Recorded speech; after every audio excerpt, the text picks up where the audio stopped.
An NYPD officer shot in the head while pursuing an armed robbery suspect has died.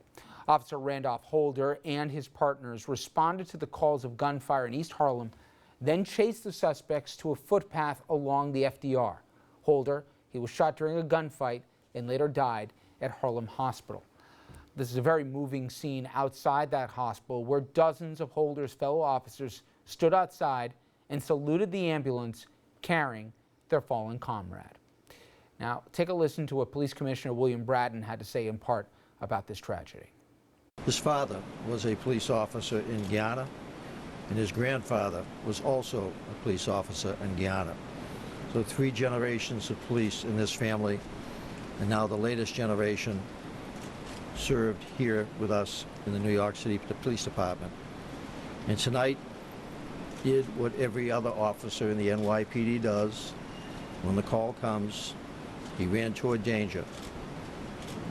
It was the last time he will respond to that call.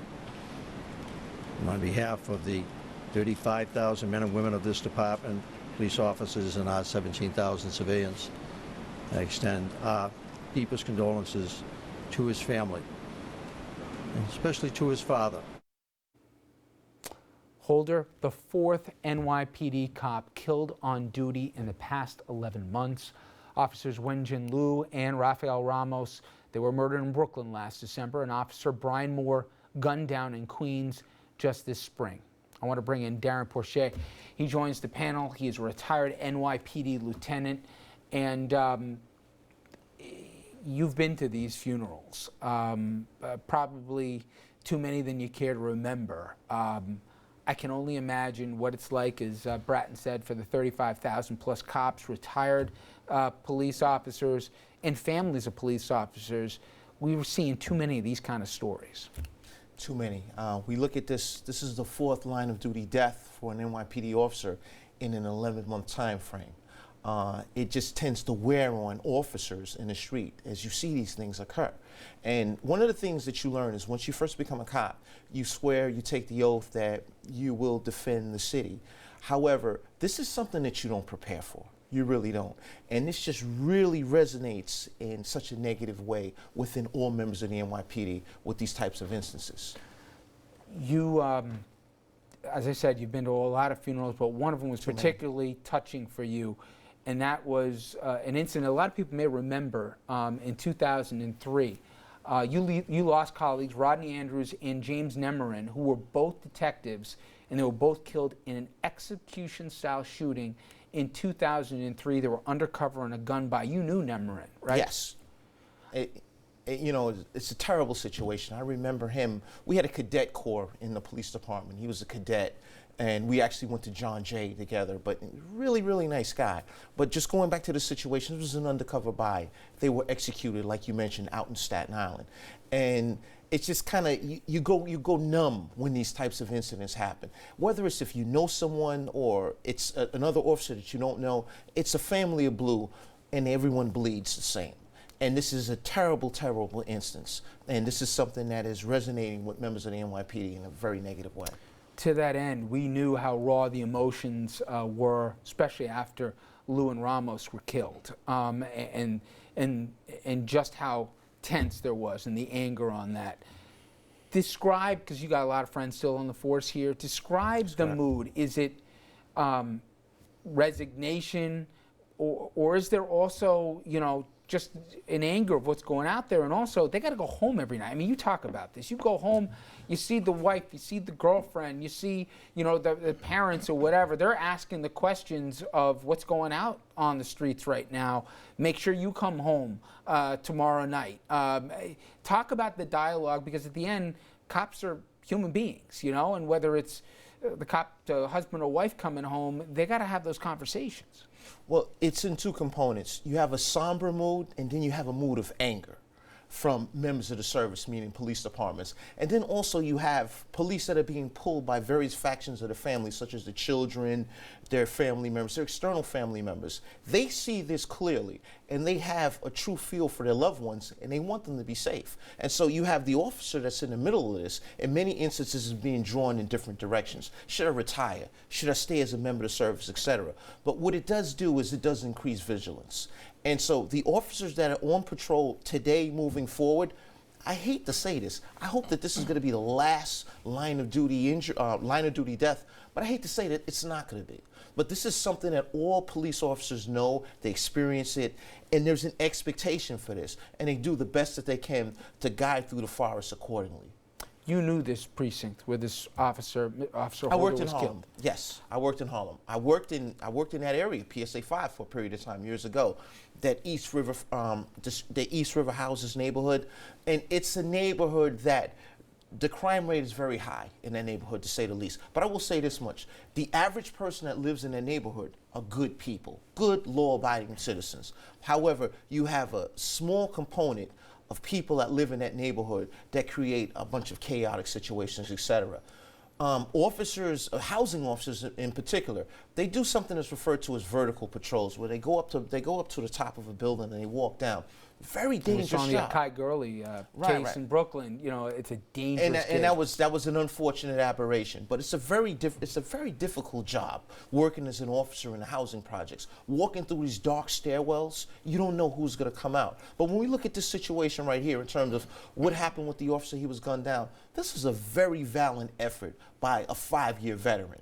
He could have regressed and waited for more backup. But what he did selflessly was stepped in front in protection of the citizens in that neighborhood, because there were bullets flying, and he didn't want anyone else in that neighborhood to be further in danger. Therefore, he put his life on the line and selflessly gave his body for the city of New York. Darren, I'm curious. You mentioned one of the responses from officers after an in-the-line death is anger. And I think it's certainly understandable that officers would be angry. Can you give an idea of where that anger is directed towards? Is it towards the incident or the suspect in the particular case? Have you noted to be in wider circles? Certainly when we saw the Lou and Ramos killings, a lot of that anger was directed at the mayor's office and some of the policies. Can you give some more insight as to where that anger gets directed? There's an amalgamation of different components where this anger is drawn from. One, the department. You have officers that are upset with the department. They feel that the department should apply better fortifications to prevent these acts from occurring. You have some officers that are upset with people who live in the community. Look, these are bad people. They're here. We're here to protect these people. However, they're out here killing us. And then you have another component that believes that the mayor's office is somewhat at fault when we look at the Lou and Ramos case. So it's this amalgamation of circumstances that causes officers to be upset. Understandable. You know, Richard, and let's not also forget, I'm being quiet because I'm thinking about this officer's 16-year-old daughter. And I'm angry, and I'm not a police officer. And so I don't want to say something that I may have to regret or issue a statement taking it back. But something has to give. Police officers, they're our last defense. If they're shooting the police officers, what do you think they're going to do to the members of the community? And the police commissioner told this very program just in June. He sat there at the table and ran off the names off the top of his head of every police officer who's been killed in the last 11 months. And what we also have to point out is the climate that's been set. When there's alleged police brutality, I'm one of the first ones to speak out. But Richard, the climate that's been set in terms of all the protests, you have a First Amendment right to protest, but there's a climate that's almost making it easier for these nut jobs, for these lower than life human beings that they're not even worthy of air, to be honest with you. When they hear all of this anti-police, it makes it easier for them to pull the trigger. Well, let's talk about the climate. And from your end, who's been covering this for a long time, and let's not make the 70s and 80s some wonderful time in the city, right? But also in the last few years. I mean, so put this in context. How is the climate now? We look at the crime rate's down. We look at, sadly, 4 officers, way too much to lose in 11 months. But we've had year periods where there were multiples of that for cops that were dying, right?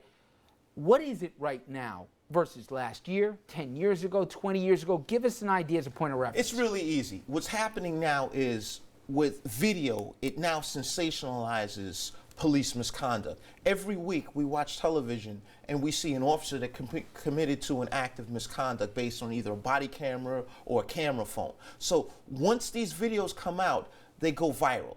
Everyone sees this, it's like, wow, these cops are doing bad things, they're doing bad things. And when you look over the last 12 to 18 months, this has been disproportionately high in terms of what we've seen on television. But believe it or not, police misconduct is on the decline.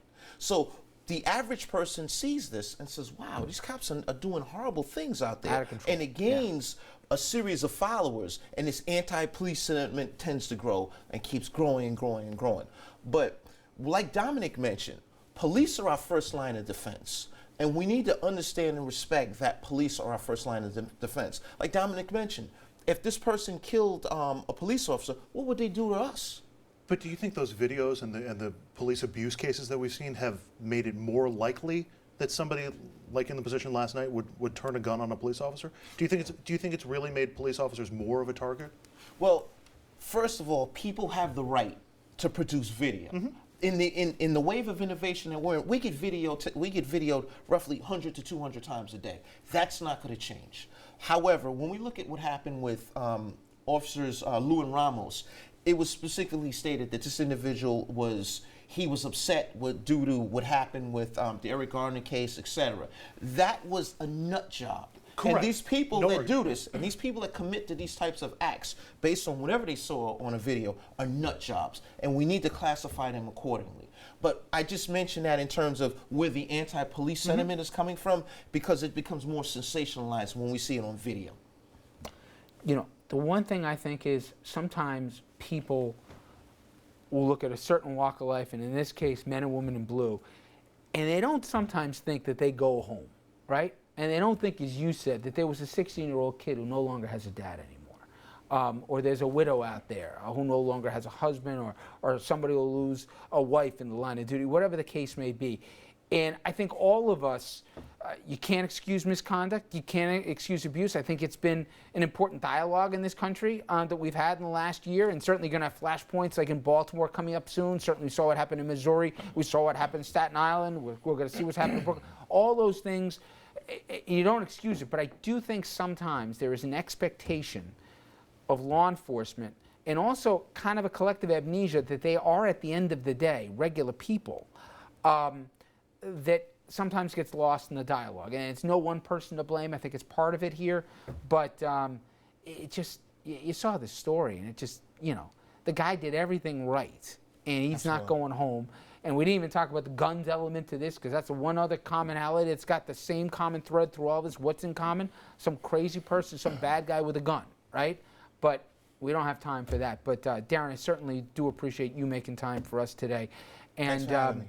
And again, there'll be Always a another pleasure. police funeral, you know? Sad but true. Yep. All right, Darren, thank you very much. We'll be right back, everybody. Stay with us.